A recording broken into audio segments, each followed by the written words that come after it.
اب آیا تیسرا گروہ، وَمِنَ النَّاسِ، اور لوگوں میں کچھ ایسے بھی ہیں، مَن يَقُولُ آمَنَّا بِاللَّهِ وَبِالْيَوْمِ الْآخِرِ وَمَا هُم بِمُؤْمِنِينَ، جو کہتے تو یہ ہے کہ ہم ایمان رکھتے ہیں اللہ پر بھی اور یوم آخر پر بھی، مگر وہ حقیقت میں مومن نہیں ہے۔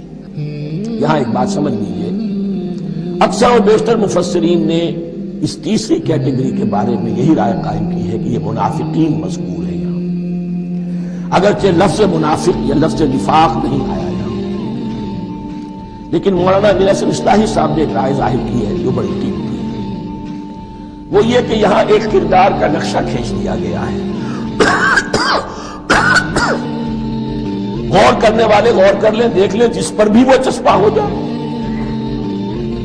اور بالفعل جب یہ آیات نازل ہو رہی تھی تو دو طبقات پر یہ کردار گزاری جو ہے، یہ جو شخصیت کا ہیولہ کھینچا جا رہا ہے، وہ دو کے اوپر راست آ رہا تھا۔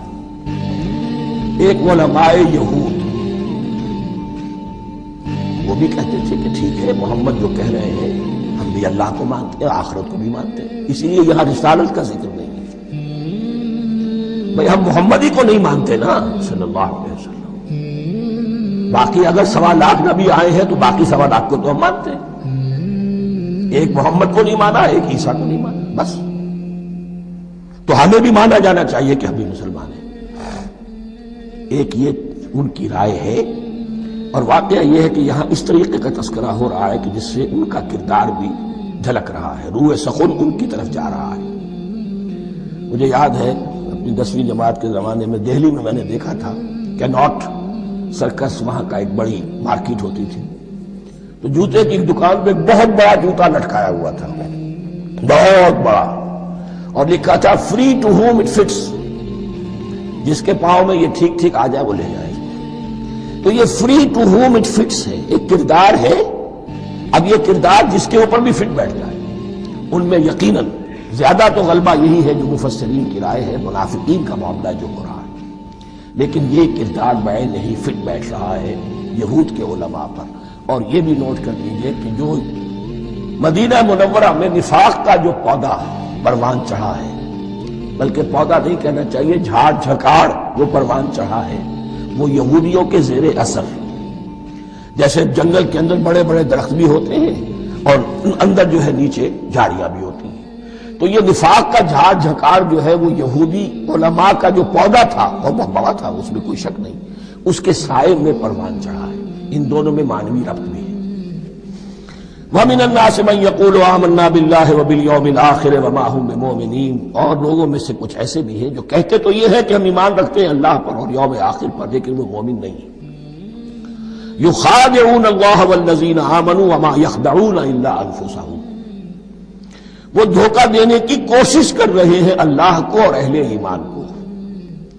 یہ یخادعون جو ہے یہ باب مفاعلہ ہے، باب مفاعلہ میں کشمکش ہوتی ہے، کشاکش ہوتی ہے، لہذا ترجمہ میں نے کیا کوشش کر رہے ہیں۔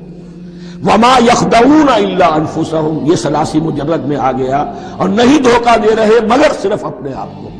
یہ یقینی ہے اپنے آپ کو تو دھوکہ دے رہے ہیں، لیکن یہ کہ اللہ اس کے رسول کو، اللہ اور اہل ایمان کو دھوکہ نہیں دے سکتے۔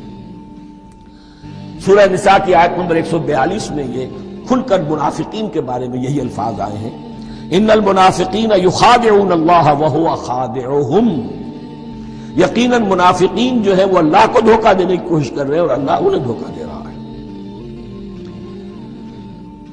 فی قلوبہم مرض، ایک لفظ اور رہ گیا، وما یشعرون، انہیں اس کا شعور نہیں ہے۔ یہ بہت اچھی طرح نوٹ کر لیجیے، منافقین کی بھی اکثریت وہ تھی جنہیں اپنے نفاق کا شعور نہیں تھا، وہ اپنے تئیں سمجھتے تھے اپنے آپ کو مسلمان، وہ کہتے تھے یہ بے وقوف لوگ ہیں، محمد رسول اللہ کے بارے میں کہتے تھے یہ خام خواہ جو ہے انہوں نے لڑائی بھڑائی مول لے لی ہے اہل مکہ کے ساتھ، کیا ضرورت ہے، امن کے ساتھ جو ہے بات کرنی چاہیے۔ وہ سمجھتے تھے کہ ہم خیر خواہ ہیں، ہم بھلی بات کہہ رہے ہیں، یہ بے وقوف لوگ ہیں، دیکھتے نہیں کہ کس سے ٹکرا رہے ہیں، ہاتھ میں اسلحہ نہیں ہے اور لڑائی کے لیے جا رہے ہیں، تو بے وقوف تو یہ ہے۔ لیکن وہ سمجھتے تھے کہ ہم تو بڑے مخلص ہیں، ہم مصلح ہیں، تو ما یشعرون بہت ضروری ہے۔ بعض لوگ منافق ایسے بھی تھے کہ جو اسلام میں داخل ہی ہوتے تھے دھوکہ دینے کی خاطر، اور ان پہ پہلے دن سے واضح ہوتا تھا کہ ہم مسلمان نہیں ہیں، ہم نے اسلام کا لبادہ اوڑھا ہے صرف دھوکے کے لیے۔ اس کا ایک ذکر سورہ آل عمران میں آئے گا، لیکن اکثر و بیشتر منافقین دوسری طرح کے تھے جنہیں اپنے نفاق کا شعور حاصل نہیں تھا۔ فی قلوبہم مرض، ان کے دلوں میں ایک روگ ہے، بیماری ہے۔ یہ روگ اور بیماری کیا ہے؟ ایک لفظ میں اس کو تعبیر کیا جائے، کردار کی کمزوری، ویکنس آف کیریکٹر۔ ایک شخص وہ ہوتا ہے کہ جو سمجھتا ہے یہ حق ہے، ہر سے بعد آباد، اب جو ہو سو ہو۔ ایک حق کو حق پہچان کر رد کر دیتا ہے، وہ کافر ہو گیا۔ ایک حق کو حق پہچان کر آیا تو صحیح، لیکن ویکنس آف کیریکٹر کی وجہ سے قوت ارادی کمزور ہے، آخرت بھی چاہتے ہیں، دنیا کو بھی ہاتھ سے دینے کو تیار نہیں، یہاں کا بھی کوئی نقصان نہ ہو اور آخرت کا بھی سارا بھلا ہمیں مل جائے۔ یہ وہ لوگ ہیں در حقیقت کہ اس کو کہا روگ۔ فی قلوبہم مرض فزادہم اللہ مرضا، تو اللہ نے ان کے مرض میں اضافہ کر دیا۔ یہ اللہ کی سنت ہے، آپ حق پر چلنا چاہیں حق کا راستہ آپ کے لیے آسان کر دے گا، آپ برائی کی طرف جانا چاہیں بڑی سے بڑی برائی آپ کے لیے ہلکی ہوتی چلی جائے گی، کوئی خاص بات ہی نہیں، چلو یہ بھی کر دوں، جب یہ کر لیا تو یہ بھی کر دوں۔ اور اگر آپ بین بین لٹکنا چاہیں تو اللہ اسی پہ چھوڑ دیتا ہے۔ ٹھیک ہے، آپ سمجھتے ہیں ہم کامیاب ہو رہے ہیں، ہم نے مسلمانوں کو بھی دھوکہ دے لیا، وہ ہمیں مسلمان سمجھتے ہیں، اور یہودیوں کو بھی دھوکہ دے لیا، وہ سمجھتے ہیں کہ ہم ان کے ساتھی ہیں، تو سمجھا کامیاب ہو رہے ہیں، حقیقت میں کامیابی ہے۔ فی قلوبہم مرض فزادہم اللہ مرضا ولہم عذاب علیم بما کانوا یکذبون، اور ان کے لیے تو دردناک عذاب ہے۔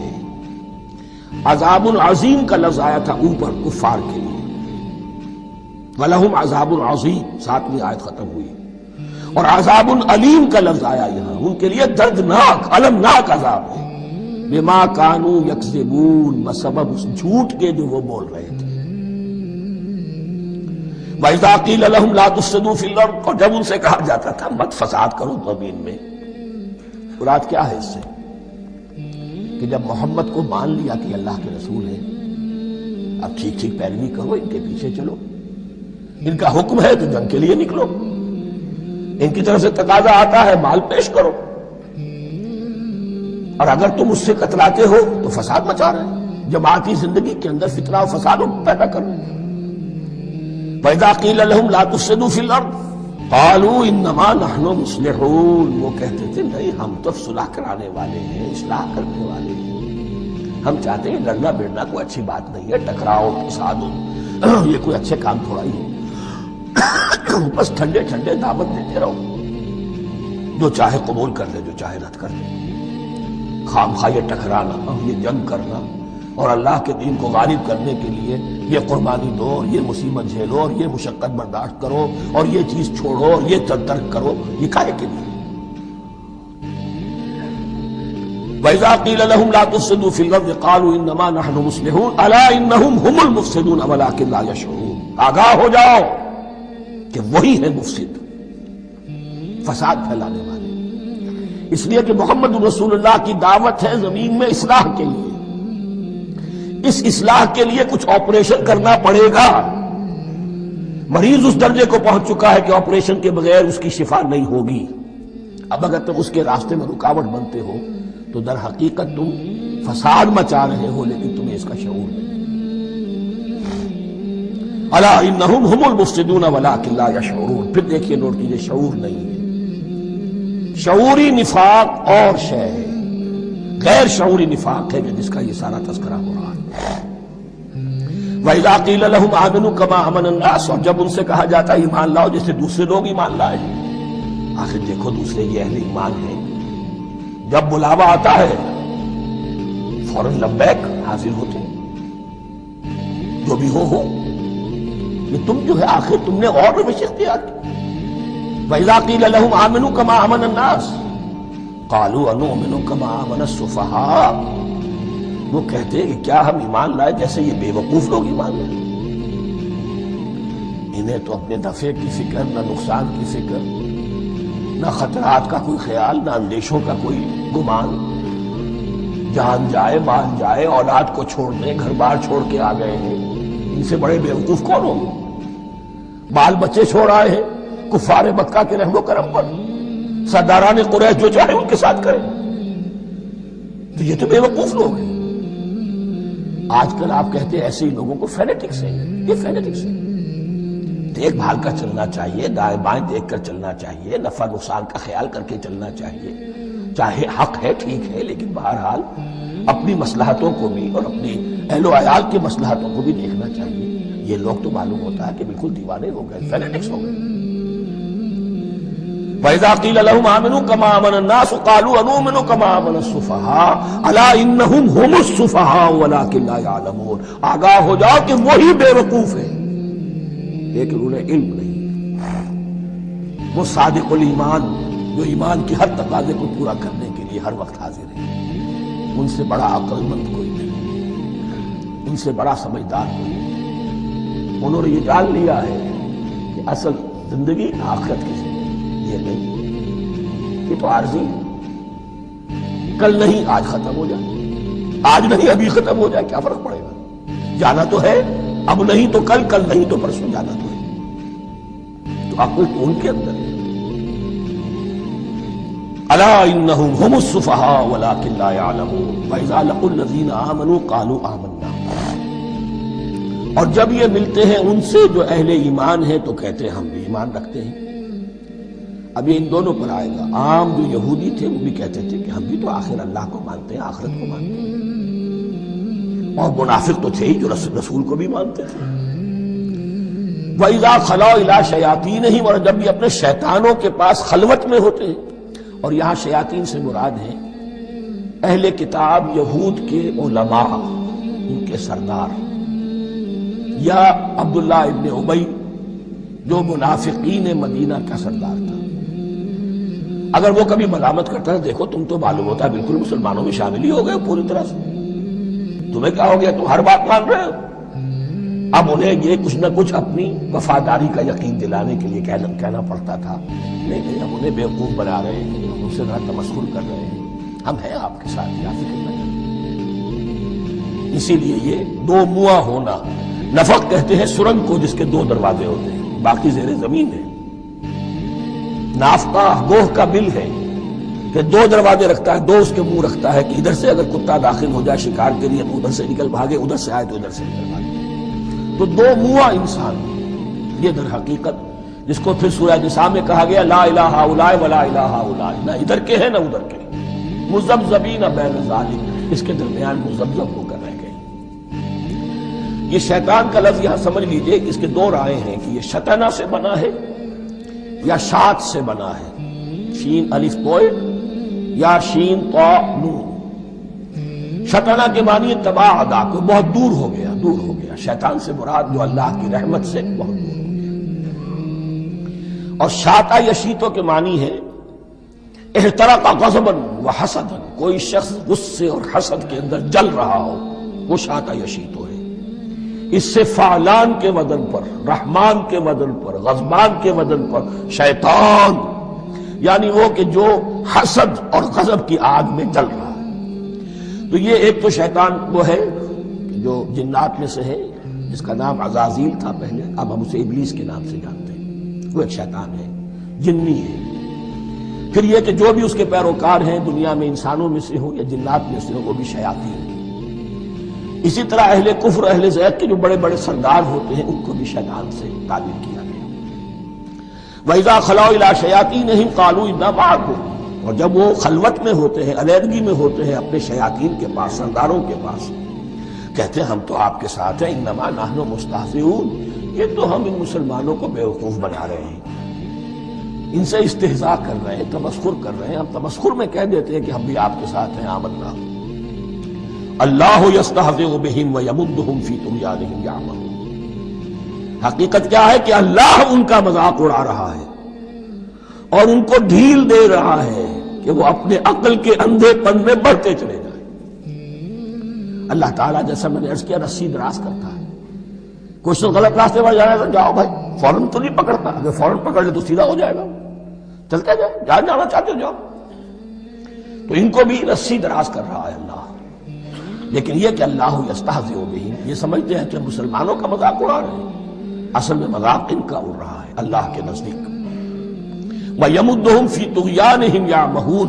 اب یہاں ذرا نوٹ کر لیجئے، یہ دو لفظ آئیں گے، عین میم اور ہا، امہ ہے کے ساتھ، ایک ہے عین میم اور یا امج، تو عین اور میم تو مشترک ہے یا آخر میں فرق ہوگا، عین میم اور ہا ہوگا، اس کے معنی عقل کا اندھا، دل کا اندھا، آنکھیں تو ہے لیکن دل کا اندھا ہے، عقل کا اندھا ہے، اور عین میم یا جو آنکھوں کا اندھا، ہمیون اندھے، آما اندھا۔ تو یہاں فرمایا انا معکم انما نحن مستہزئون، اللہ یستہزئ بہم ویمدہم فی طغیانہم یعمہون۔ اللہ ان کو اس جو ان کی عقل کے اندھے پن میں جو یہ بڑھتے چلے جا رہے ہیں، اللہ بھی ان کی رسی دراز کر رہا ہے تاکہ یہ جہاں تک جانا چاہتے ہیں چلے جائیں۔ اولئک الذین اشتروا الضلالۃ بالہدی، یہ وہ لوگ ہیں کہ جنہوں نے ہدایت کے عوض گمراہی خرید لی ہے۔ دیکھیے بڑا پیارا انداز ہے یہ، ایک شخص کے سامنے دونوں آپشنز تھے،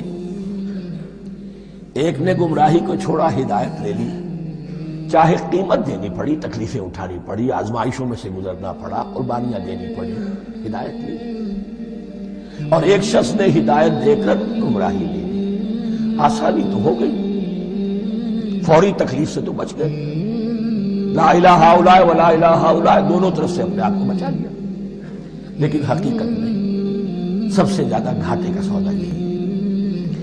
اولئک الذین اشتروا الضلالۃ بالہدی، ہدایت دے کر اور ضلالت خرید لی، فما ربحت تجارتہم، تو ان کی تجارت ان کے حق میں ہرگز مفید نہیں۔ اب یہاں بھی دیکھیے، را با اور ہے ہا، ربحا، اس کے معنی نفع، صحیح نفع، جائز نفع، را با اور وا ربا، اصول، وہ بھی اضافہ ہے، وہ بھی بڑھوتری ہے، لیکن وہ حرام ہے۔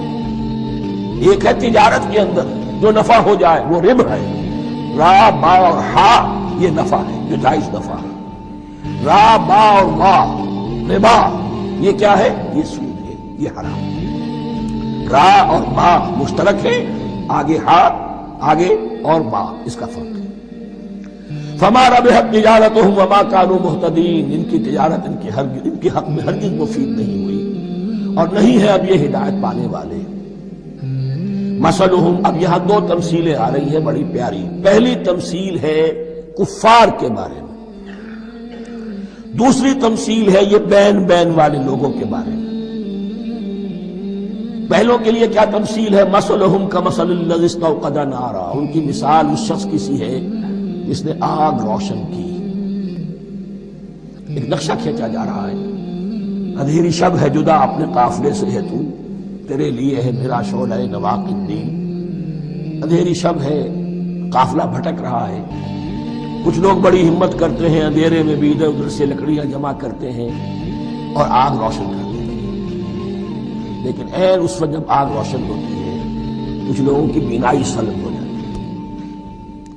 پہلے وہ اندھیرے میں اس لیے تھے کہ روشنی نہیں تھی، اب وہ اندھیرے کے اندھیرے میں رہ گئے کہ روشنی تو خارج میں آ گئی، اپنی اندر کی روشنی گل ہو گئی، بصارت سلب ہو گئی۔ یہ مثال ہے ان کفار کی کہ حضور کی آمد سے پہلے سب بھٹک رہے تھے، کوئی حقیقت واضح نہیں تھی، قافلہ انسانیت بھٹک رہا تھا اندھیری شب میں۔ محمد رسول اللہ آئے، انہوں نے آگ روشن کر دی، اب راستہ کھل گیا، ہدایت واضح ہو گئی، لیکن کچھ ضد یا تعصب یا تکبر یا حسد کی بنیاد پر کچھ لوگوں کی اندر کی بینائی زائل ہو گئی، تو وہ تو ویسے کے ویسے بھٹک رہے ہیں، جیسے پہلے اندھیرے میں تھے ویسے ہی اب اندھیرے میں ہے۔ روشنی میں آنے والے تو وہ ہیں، دیکھ لو جن کا ذکر سب سے پہلے ہوا ہے۔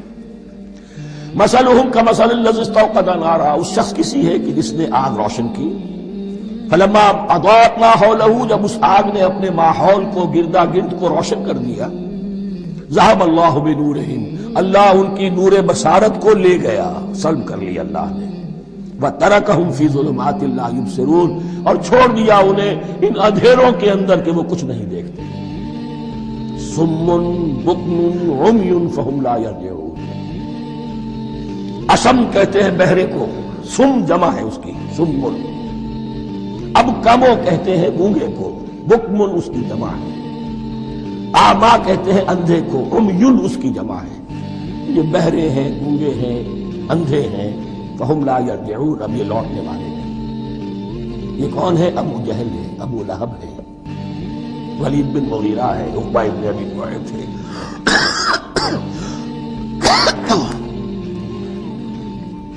یہ سب کے سب ابھی زندہ ہے جب یہ آیات نازل ہو رہی ہیں. ابھی تو غزوہ بدر ہوگا سن 2 ہجری میں، اور اس میں یہ سب جو ہے واصل جہنم ہوں گے.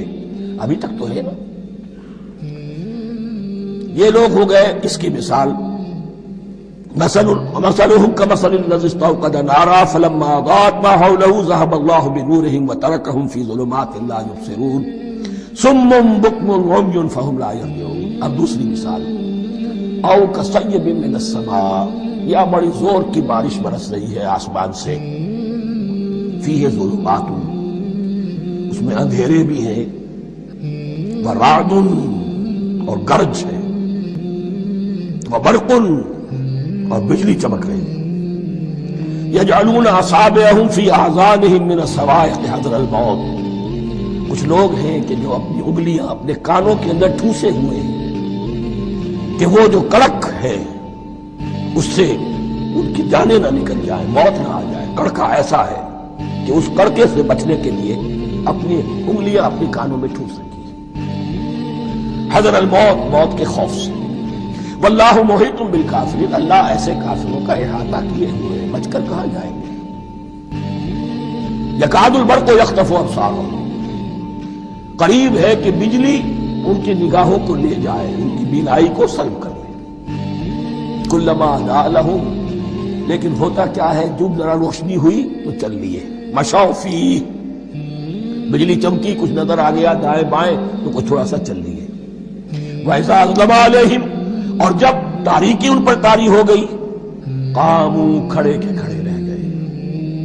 یہ نقشہ ہے ان کا کہ ایک طرف بارش ہو رہی ہے، قرآن مجید ہے، آسمان سے نازل ہو رہا ہے، یہ ماہ مبارکہ ہے، یہ کتاب مبارک ہے، لیکن یہ کہ اس کے ساتھ کڑکے ہیں، گرج ہے، کفر سے مقابلہ ہے، کفر کی طرف سے دھمکیاں ہیں، اندیشے ہیں، خطرات ہیں، امتحانات ہیں، آزمائشیں ہیں. ذرا کہیں حالات کچھ بہتر ہوئے، کچھ جسے بریدنگ سپیس کہتے ہیں ملی، تو تھوڑا سا چل لیے. ہم بھی مسلمان ہیں، کوئی خاص موقع نہیں ہے، کسی جنگ کے لیے بلایا نہیں جا رہا ہے تو بڑھ چڑھ کے بازی کر رہے ہیں، اپنے ایمان کا اظہار بھی کر رہے ہیں. جیسے ہی کوئی آزمائش آئی ٹھٹک کر کھڑے کے کھڑے رہ گئے.